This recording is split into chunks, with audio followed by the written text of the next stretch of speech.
ponto são a distância r e o ângulo φ. Legal? Eu indiquei r com um vetor porque eu desenhei aqui o vetor posição. A coordenada polar r é o módulo desse vetor posição. Legal? Então, em termos das coordenadas polares, a posição do ponto P, que supostamente é um ponto P que pode andar, eu estou interessado em descrever a cinemática, né? Então, o movimento, já que na mecânica é isso, né? Força e movimento. O movimento significa que eu quero descrever a função R de T. R de T. E R de T, o vetor posição do ponto P, ele só tem uma componente. Aí está a gracinha das coordenadas polares. Ele só tem a componente radial. E essa componente eu vou escrever assim, ó. R de T, olha, sem a setinha, R unitário. Aqui está o vetor posição R de T. Em coordenadas polares só tem uma componente, né? Ora, para a gente poder exprimir velocidade e aceleração nessas coordenadas, nós temos que tomar as derivadas com relação ao tempo do vetor posição. E aí é que vem o problema.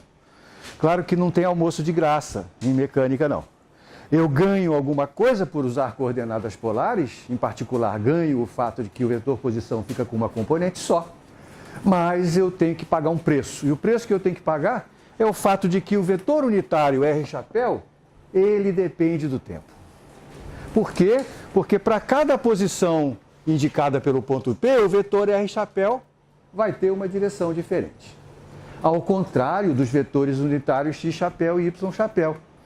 E é porque X chapéu e Y chapéu não dependem do tempo que mexer com coordenadas cartesianas, do ponto de vista da matemática que eu vou usar, é simples, porque esses vetores não dependem do tempo, né? Aqui não tem jeito, esses vetores vão depender do tempo.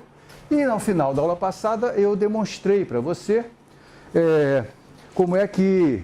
qual era o resultado do cálculo das derivadas desses dois vetores, né? Então nós mostramos que R chapéu ponto, ainda bem que não tem mais símbolos, né? Porque ia começar a ficar difícil escrever. R chapéu ponto, nós provamos que era o que mesmo? A gente está usando a letra φ para designar o ângulo. E o motivo é que quando a gente passar para 3 dimensões, as coordenadas que são equivalentes ou análogas a essa em 3 dimensões são as coordenadas esféricas.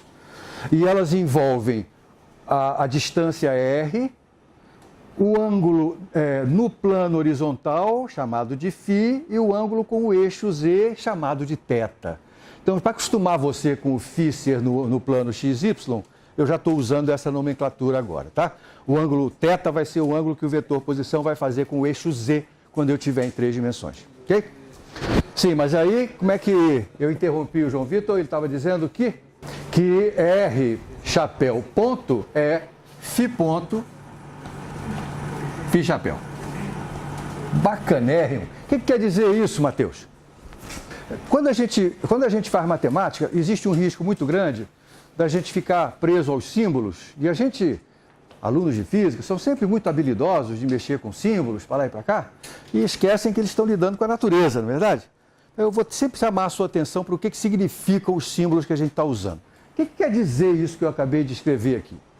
Quer dizer, a taxa de variação dele é proporcional à taxa de variação do ângulo φ da coordenada. É engraçado, né? Quer dizer, a taxa de variação do unitário na direção R depende de como é que o ângulo φ varia. É curioso isso, né? Porque um depende do outro, não é uma coisa assim legal. Gostei desse comentário. Que outro comentário você pode fazer?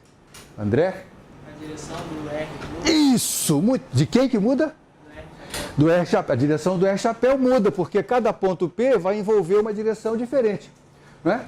E a taxa de variação do vetor R chapéu tá, olha só a direção dela, é a direção de φ chapéu, ou seja, R chapéu sempre muda numa direção transversa, né? E eu relembro a sua atividade 1.4, né? Onde você viu que quando você tinha um movimento com o módulo da velocidade constante, o vetor velocidade estava sempre variando de forma que o ΔV, no limite em que você pega pontos muito próximos, se tornava perpendicular ao próprio V. não é? Portanto, ΔV, ΔT, que nada mais é do que a aceleração, o vetor aceleração era perpendicular ao vetor velocidade. Olha aqui, ó. É exatamente o que está escrito aqui.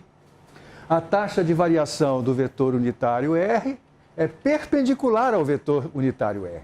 Tem a direção de φ-chapéu. Legal? E ele aponta na direção onde φ aumenta, onde φ aumenta.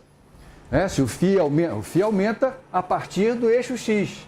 Então, a taxa de variação de R-chapéu aponta também nessa direção, a menos que φ ponto seja negativo. O que quer dizer φ ponto ser negativo? Quer dizer que o vetor posição está girando no sentido horário. Muito bem, Zé Vitor. Perceberam isso? Φ ponto positivo significa que o vetor posição está girando no sentido trigonométrico. Φ ponto negativo quer dizer que ele está girando no sentido oposto ao trigonométrico, que é o sentido horário. Então, esse tipo de observação, olha para uma equação, tenta entender o que ela está te dizendo, tenta espremer ela e ver, tira suco dela e ver, né, as coisas que ela está falando para você, tá bom? Depois, nós deduzimos quem era φ-chapéu ponto. Quem era φ-chapéu ponto? Isso aqui é menos φ ponto R unitário. Vamos entender o que está dizendo isso? Então, como é que varia o vetor unitário transverso? O vetor unitário na direção φ, tem um sinal de menos ali, né? É importante a gente destacar esse fato. Veja que a taxa de variação de φ-chapéu tem a direção do R-chapéu, né? Existe uma certa analogia entre um e outro. O módulo dessa taxa de variação é o mesmo módulo da taxa de variação do R-chapéu, porque é dado pelo φ ponto. Só tem de diferente o sinal, o que significa que o vetor φ-chapéu ponto aponta para dentro, se o φ ponto for positivo. Tá certo?